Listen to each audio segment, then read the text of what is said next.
बहरहाल मैं आप सब से इस्तदा करूँगा कि आप सब मिलकर किसी और को सदर चुन लें ताकि मीटिंग की कार्रवाई चलती रहे। हमारे पास वक्त थोड़ा है और हमने काम ज़्यादा करना है। ये कहकर इमरान अपनी सीट पर बैठ गया। हाल में बैठे हुए सब लोगों के चेहरों पर इमरान के लिए तहसीन के आसार थे और जूलिया और सफदर बेचारे अपने रवैये पर शर्मिंदा थे। इमरान बहरहाल इमरान था। सब मेंबरों ने मुत्तफ़िक़ा तौर पर रूसी मंदूब को एबेलियन बर्नार्डे को सदर चुन लिया और मीटिंग की कार्रवाई दोबारा शुरू हुई। एबेलियन बर्नार्डे ने सदर बनते ही इमरान को मुखातिब किया। इमरान साहब, अब सबकी नज़रें आप पर लगी हुई हैं, तो बराए मेहरबानी आप हमें इस कैमरे के मुताल्लिक कुछ बताएं कि ये क्या है और क्यों इसकी इतनी अहमियत है। इमरान ने खड़े होकर वो कैमरा कंधे से उतारा और उसके कवर को खोला। उसमें एक अजीब साख की मशीन निकल आई, जो बज़ाहिर तो कैमरा मालूम हो रहा था, लेकिन उसकी साख इंतहाई पेचीदा थी। इमरान ने मेम्बरान को मुखातिब करते हुए कहा, हजरात, ये मशीन जो बज़ाहिर कैमरा नज़र आ रही है, एक इंतहाई ख़तरनाक मशीन है जिसे मुजरिमों ने बारहा इस्तेमाल किया है। जब मैंने अपने मुल्क में माका जोंगा का हेड क्वार्टर तबाह किया तो मैं इस मशीन को उड़ाने में कामयाब हो गया। इसको आप हाई पावर ट्रांसमीटर समझ लीजिए। इसे सही तरीके से ऑपरेट करके आप दुनिया के हर रेडियो पर गड़बड़ मचा सकते हैं और अगर चाहें तो आपकी आवाज़ इस ट्रांसमीटर से पूरी दुनिया में फैल सकती है। इस किस्म की मशीन से माका जोंगा ने दुनिया की तमाम नशरियात जाम कर दी थी। ये साइंस का एक नादिर शाहकार है। इसमें एक इंतहाई पेचीदा निज़ाम काम कर रहा था, जो काम बड़ी बड़ी मशीनें बखूबी अंजाम नहीं दे सकती। इसे ये हल्की फुल्की सी मशीन बआसानी अंजाम दे लेती है और फिर इसे चाहें जब चाहें ऑपरेट कर सकते हैं। और इसका पता चलाना इंतहाई दुश्वार है, क्योंकि जब तक आप तहकीक करेंगे ये मशीन इस जगह से सैकड़ों मील दूर चली गई होगी। अब आपको इसकी अहमियत का अंदाज़ा हो चुका होगा। क्या आप इसे ऑपरेट कर सकते हैं? जर्मनी के मंदूब ने सवाल किया। जी हाँ, मैंने 10 दिन तक इस पर तहकीकात की हैं और अब मैं बखूबी इसे ऑपरेट कर सकता हूँ। जापानी मंदूब ने खड़े होकर इमरान से सवाल किया, ये कि ठीक है कि ये चीज़ इंतहाई अहमियत की हामिल है और इसका हमारे कब्ज़े में आ जाना नेक फ़ाल है, लेकिन हो सकता है इस किस्म के दीगर सेट अभी तक माका जोंगा के कब्ज़े में होंगे। चुनाचा उस सूरत में ये हमारे लिए बेकार साबित होगी। आपका कहना बजा है, लेकिन इसका एक और फ़ायदा भी है कि इसमें मेरी तहकीकात के मुताबिक ऐसा निज़ाम मौजूद है कि अगर इस किस्म की दीगर सेट से अगर कोई कॉल नशर की जाए तो हम इसका महल वक़ूअ का बखूबी अंदाज़ा चला सकते हैं। चुनाचे पिछले दिनों इस पर जब एक कॉल नशर की गई तो मैं उस वक्त इस मशीन पर काम कर रहा था। मैंने इससे इसके हेड क्वार्टर का पता चला लिया। हेड क्वार्टर का पता? सब चौंक उठे। जी हाँ, मैंने माका जोंगा के हेड क्वार्टर का पता मालूम कर लिया है। सब मेंबरान हक्का बक्का रह गए। वो सब पुरइश्तियाक नज़रों से इमरान की तरफ देख रहे थे। उन सब के चेहरों पर इंतहाई तहसीन के आज़ार नजर आ रहे थे। चंद यूरोपियन मेंबरों के चेहरों पर खजालत के असरात भी साफ मालूम हो रहे थे, क्योंकि वो लोग मशरिक को हमेशा से निकम्मा और कुन जहन समझते आ रहे थे। लेकिन अब वो ये देख रहे थे कि मशरिक उनसे बाजी ले जा रहा था।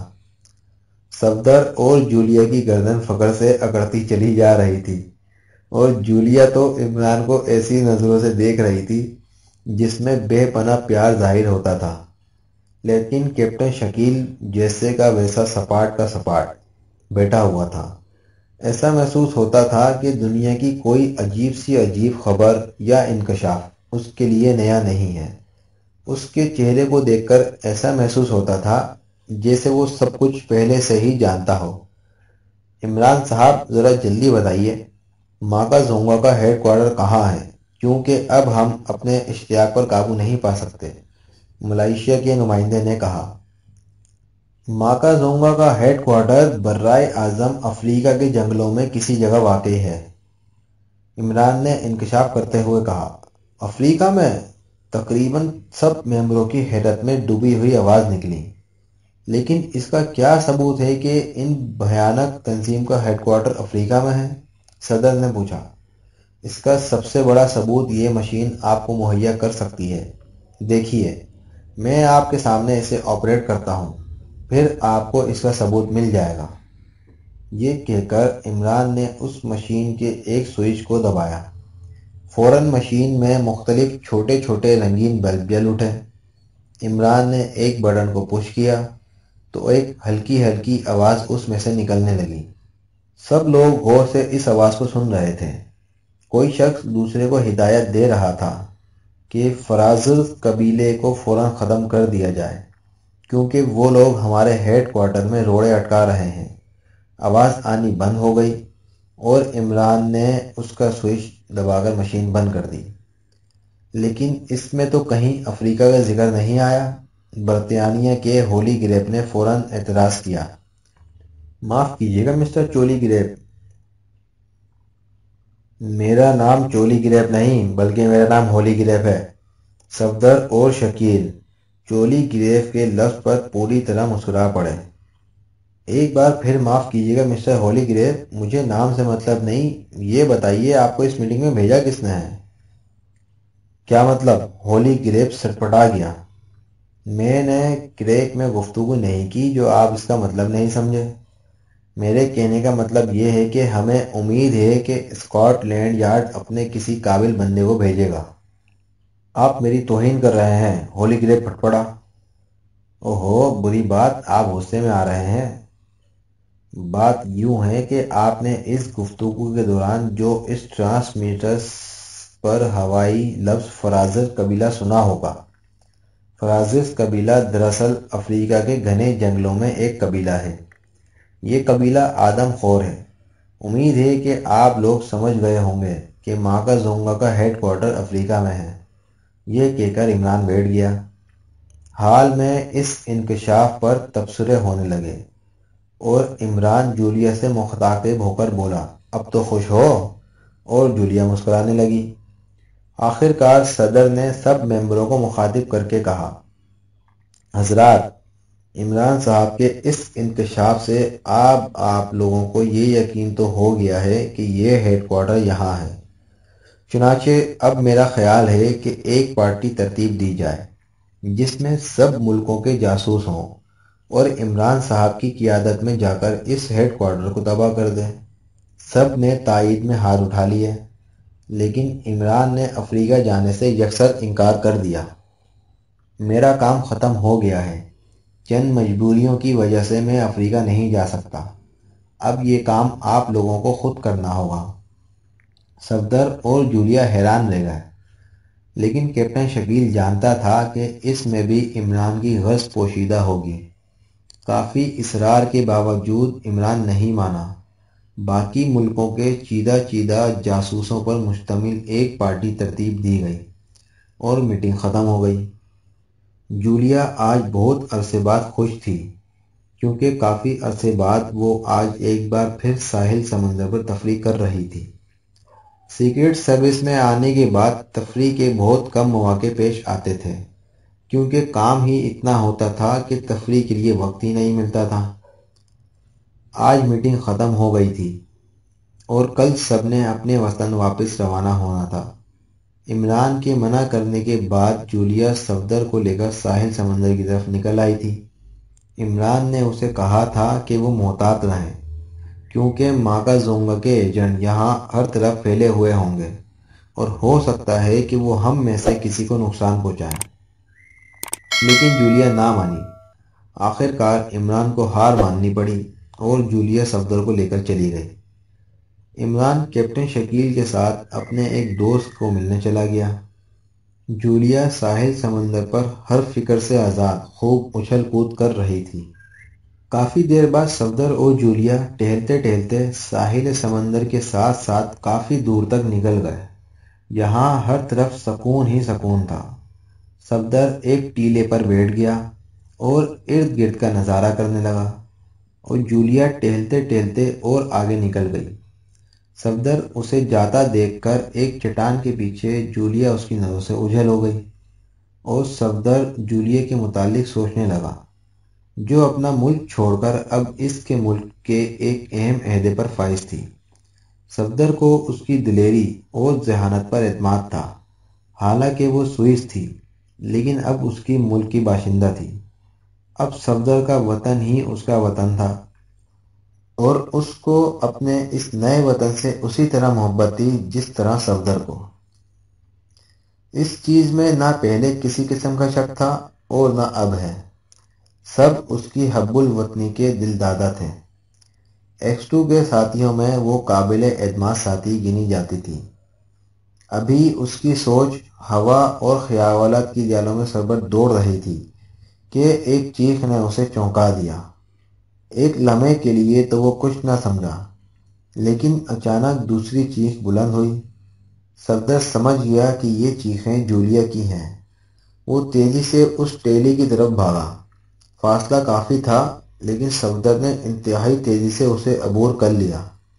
ٹیلے پر چڑھتے ہی اس نے دیکھا کہ ایک عربی لباس پہنے ایک شخص نے، جو شکل سے ہی بدو نظر آ رہا تھا، جولیا کو پیچھے سے پکڑ رکھا تھا، اور وہ اپنے کشا ساحل کے پاس کھڑی ایک لانچ کی طرف گھسٹ رہا تھا، اور جولیا بھرپور جہد کر رہی تھی، لیکن وہ بدو انتہائی طاقتور تھا۔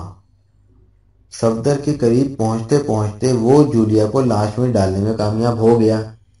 صفدر نے ریوالور نکال کر فائر کر دیا، لیکن شاید گھبراہٹ اور بھوکلاہٹ میں نشانہ خطا گیا، اور لانچ تیزی سے مسجد میں دوڑ پڑی تھی۔ صفدر اندھا دھند گولیاں چلا رہا تھا، لیکن جلد ہی لانچ پستول کی رینج سے باہر نکل گئی۔ اب صفدر پاگلوں کی طرح ادھر ادھر دیکھ رہا تھا، لیکن آس پاس اور کوئی لانچ نہ تھی۔ کچھ دیر بعد لانچ اس کی نظروں سے غائب ہو گئی، اور صفدر ہاتھ ملتا رہ گیا۔ اسے اپنی بے بسی پر شدید غصہ آ رہا تھا، لیکن اس کے وہم و گمان میں بھی نہ تھا کہ ماکا زونگا کے ایجنٹ اتنی دلیری سے جولیا کو لے اڑیں گے۔ اب صفدر سوائے عمران کو رپورٹ کرنے کے اور کوئی چارہ نہ رہ گیا تھا۔ صفدر نے جیسے ہی جولیا کی اغوا کی خبر سنائی، عمران بھوکلا گیا۔ وہ کیپٹن شکیل اور صفدر کو لیے سیدھا ساحل سمندر پر پہنچا۔ وہاں ادھر ادھر کافی تحقیقات کی گئیں، لیکن اس پراسرار بدو اور لانچ کا کوئی پتہ نہ چل سکا۔ عمران نے مقامی CID اور پولیس کو اطلاع دی، اور تمام نیو یارک کی پولیس میں اس اغوا کی خبر سے تہلکہ مچ گیا، کیونکہ مندوبین کی حفاظت ان کے وقار کا سوال تھا۔ تمام نیو یارک کی ناکہ بندی کر لی گئی۔ ریڈیو سے تمام شہریوں کو بھی مطلع کر دیا گیا۔ جولیا کا حلیہ بھی نشر کیا گیا کہ اگر کسی بھی شہری کو اس کا پتہ ہو تو فوراً پولیس کو اطلاع دے۔ لیکن اتنی بھرپور تگ و دود کے باوجود بھی جولیا کا کوئی پتہ نہ چل سکا۔ رات کو جب عمران، صفدر اور کیپٹن شکیل مایوس اور دل گرفتہ واپس ہوٹل پہنچے تو کاؤنٹر کلرک نے انہیں لفافہ دیا۔ یہ آپ کے نام ہے، کاؤنٹر کلرک نے عمران سے مخاطب ہو کر کہا۔ عمران نے لفافہ لے کر حیرت سے اسے دیکھا۔ وہ لفافہ دستی بھیجا ہوا معلوم ہوتا تھا۔ یہ کون دے گیا ہے؟ عمران نے سوال کیا۔ دوپہر کو ایک نوجوان شخص دے گیا تھا کہ مسٹر عمران جب بھی آئیں انہیں پہنچا دیا جائے۔ عمران نے کمرے میں جا کر لفافہ کھولا اور اس میں موجود رکا پڑھنے لگا۔ مسخرے عمران، تمہاری ساتھیہ جولیا ہمارے ہیڈ کوارٹر پہنچ گئی ہے۔ ہم نے اسے بطور یرغمال بنا رکھا ہے تاکہ تم اور تمہارے ساتھی ہمارے خلاف کوئی کام نہ کریں، ورنہ مس جولیا کو قتل کر کے اس کی لاش تمہارے پاس بھیج دی جائے گی۔ یہ کارروائی صرف حفظ ماتقدم کے طور پر کی گئی ہے، ورنہ ماکا زونگا کا تم جیسے مچھر کچھ بھی بگاڑ نہیں سکتے۔ ماکا زونگا عظیم قوت ہے۔ عمران نے خط پڑھ کر ایک طویل سانس لی اور پھر خط صفدر کی طرف بڑھا دیا۔ شام کی فلائٹ سے وہ تینوں وطن واپس جا رہے تھے۔ سر رحمان نے برقی گھنٹی کا بٹن زور سے دبایا۔ باہر برآمدے میں گھنٹی کی آواز سنائی دی اور فوراً ایک باوردی چپڑاسی حاضر ہوا۔ سر رحمان نے برقی گھنٹی کا بٹن زور سے دبایا۔ باہر برآمدے میں گھنٹی کی آواز سنائی دی اور فوراً ایک باوردی چپڑاسی حاضر ہوا۔ سپرنٹینڈنٹ فیاض کو سلام کہہ دو۔ تھوڑی دیر بعد سپرنٹینڈنٹ فیاض کیب ٹھیک کرتا ہوا رحمان صاحب کے دفتر میں پہنچ گیا اور جا کر سلام کیا۔ بیٹھو، رحمان صاحب نے کرسی کی طرف اشارہ کرتے ہوئے کہا۔ فیاض چپکے سے ساتھ والی کرسی پر بیٹھ گیا۔ عمران آج کل کیا کر رہا ہے؟ معلوم نہیں جناب، فیاض نے آہستہ سے کہا۔ تمہیں اس کی رہائش گاہ کا پتہ ہے؟ سر رحمان نے غور سے فیاض کو دیکھتے ہوئے کہا۔ جی؟ اور فیاض کا منہ حیرت سے کھلے کا کھلا رہ گیا، کیونکہ وہ اچھی طرح جانتا تھا کہ سر رحمان کو فیاض اور عمران کے تعلقات بخوبی علم ہے۔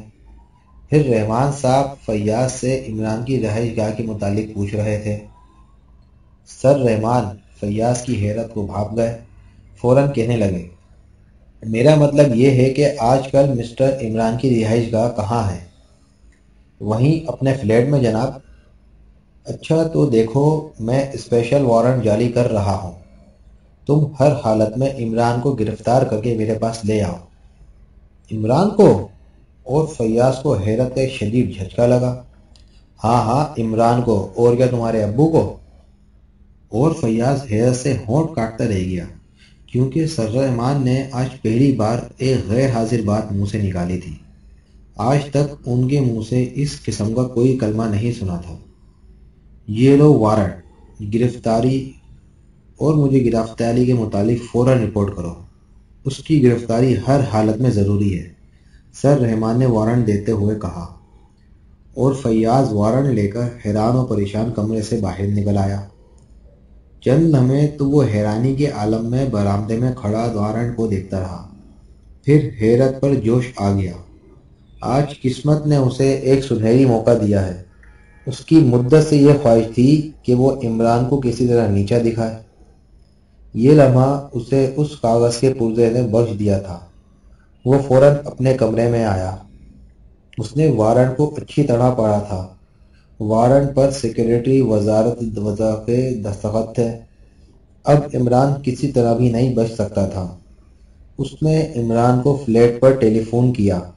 وہاں سے اسے سلیمان نے بتایا کہ صاحب باہر چلے گئے ہیں۔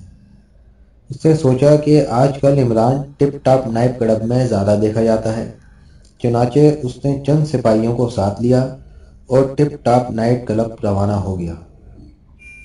ٹپ ٹاپ نائٹ کلب کے وسیع و عریض ہال میں عمران کیپٹن شکیل اور صفدر کے ساتھ ایک میز پر بیٹھا کہکے لگا رہا تھا۔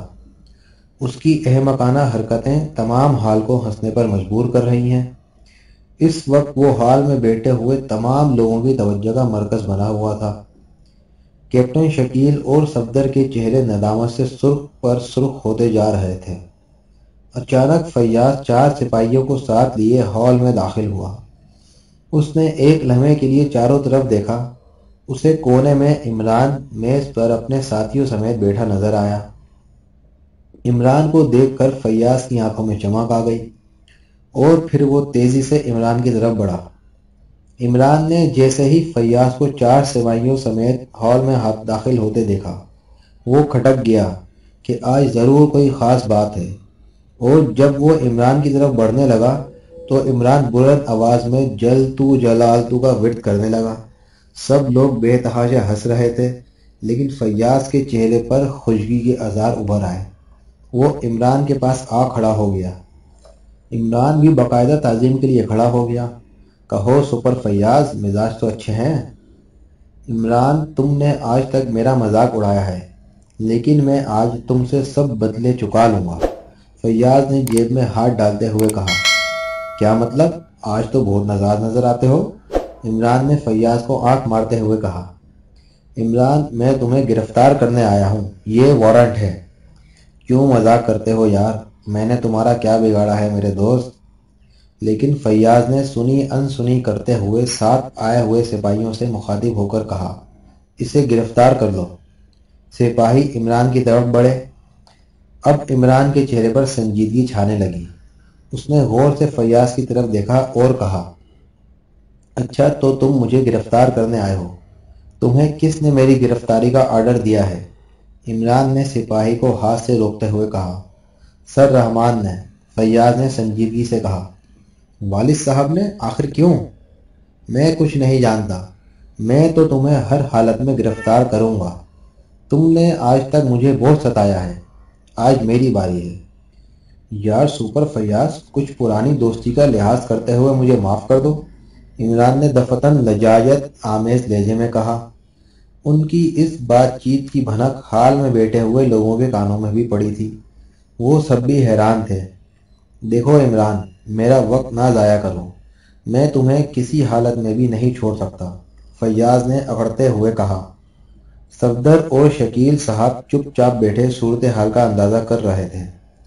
फैयाज ने सिपाही की तरफ देखते ही हुए कहा, तुम उसे हथकड़ी क्यों नहीं लगाते? और सिपाही आगे बढ़ा। रुक जाओ, देखो फैयाज, मैं तुम्हें आखिरी बार कह रहा हूं, तुम चले जाओ, वरना बाद में जो कुछ होगा उसकी जिम्मेदारी भी तुम पर होगी। मैं हर जिम्मेदारी उठाने को तैयार हूं, मगर तुम्हें आज जरूर गिरफ्तार करूंगा। अच्छा एक मिनट रुक जाओ, मुझे चाय तो पी लेने दो, और मैंने एक ज़रूरी टेलीफोन करना है, इतना तो कम से कम तुम रियायत कर सकते हो, इमरान ने आजिज़ाना लहजे में कहा। अच्छा तुम्हारी खातिर मैं चंद मिनट और भी रुक सकता हूँ, लेकिन देखो, अगर तुमने मेरी ज़ात के साथ किसी किस्म का धोखा किया तो मैं बहुत बुरी तरह पेश आऊँगा, फैयाज ने कुर्सी पर बैठते हुए कहा। वो बड़े फाखराना अंदाज से हाल पर नज़रें दौड़ा रहा था। इमरान ने वेटर को चाय लाने का ऑर्डर दिया और खुद टेबल पर रखे हुए टेलीफोन पर नंबर डायल करने लगा। हेलो, मैं इमरान बोल रहा हूँ। जी हाँ, मेजर रफ़ीक से मिला दें। सलाम अलैकुम मेजर साहब, सब ठीक है? कैप्टन शमीम, कैप्टन सरवर और मिलिट्री पुलिस के चारों आदमियों के नाम पर फयाज चौंका।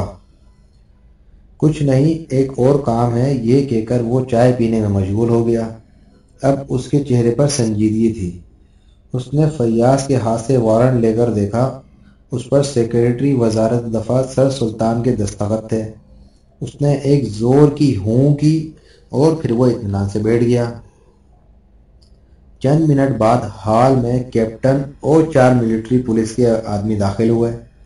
तमाम हॉल इन्हें देखकर चौंक गया, लेकिन वो सीधे इमरान के पास आते ही बढ़े और फिर इमरान के पास आते ही उन सबकी एड़ियां बज गईं और सलूट करने के बाद वो अटेंशन पोजीशन में खड़े हो गए। देखो कैप्टन शमीम, ज़रा फैयाज साहब को बताओ कि मैं कौन हूँ। ये मेरी गिरफ्तारी के वारंट लेकर आए हैं। कैप्टन शमीम ने आगे बढ़कर फैयाज के हाथ से वारंट ले लिया, उसे पढ़ा और फिर फैयाज को देते हुए कहा, देखिए मिस्टर फैयाज, आप तशरीफ़ ले जाएं। आप सदर मुमलिकत के जारी करदा वारंट पर भी मिस्टर इमरान को गिरफ्तार नहीं कर सकते। ये तो सर सुल्तान का जारी करदा है। बस इसी से आप उनकी पोजीशन का अंदाज़ा कर लें, और अगर आपने इस सिलसिले में कोई बात की तो मैं आपको गिरफ्तार कर लूँगा। और फैयाज बेबसी से होंठ काटता हुआ वापस मुड़ गया। और कोई हुक्म जनाब, कैप्टन शमीम ने इमरान की तरफ देखते हुए कहा। कुछ नहीं, बस जाओ, इमरान ने शान बेनियाजी से कहा। और कैप्टन शमीम और उसके साथी इमरान को सलूट करने के बाद वापस मुड़ गए। हाल में बैठे हुए लोग इंतहाई हैरान थे और वो लोग सरगोशियों में इमरान की पोजीशन का अंदाज़ा लगा रहे थे। इमरान ने बिल अदा किया और फिर सफदर और शकील समेत हॉल से बाहर निकल गया। इमरान सोफे पर बैठा ऊँग रहा था। उसे ऊँगना ही कहेंगे, क्योंकि इमरान टांगे सोफे पर रखे उकड़ू हालत में बैठा था। दोनों हाथ थोड़ी की नीचे दिए हुए थे, आंखें बंद थीं और चेहरे पर 12 बज रहे थे। अचानक टेलीफोन की घंटी बजी और इमरान सोफे से उछलकर फर्श पर आ गिरा, लेकिन फिर फौरन कपड़े झाड़ता हुआ ज़ेरे लब कुछ बढ़ाता और रिसीवर उठाकर बोला, हेलो, मैं 16 चंद रोला चंद शकर कंद वाला बोल रहा हूँ। सॉरी, रॉन्ग नंबर, आवाज़ आई और इमरान ने रिसीवर को आंख मारते हुए वापस क्रेडिल पर रख दिया। हिमाकतें इमरान की फितरत बन चुकी थीं।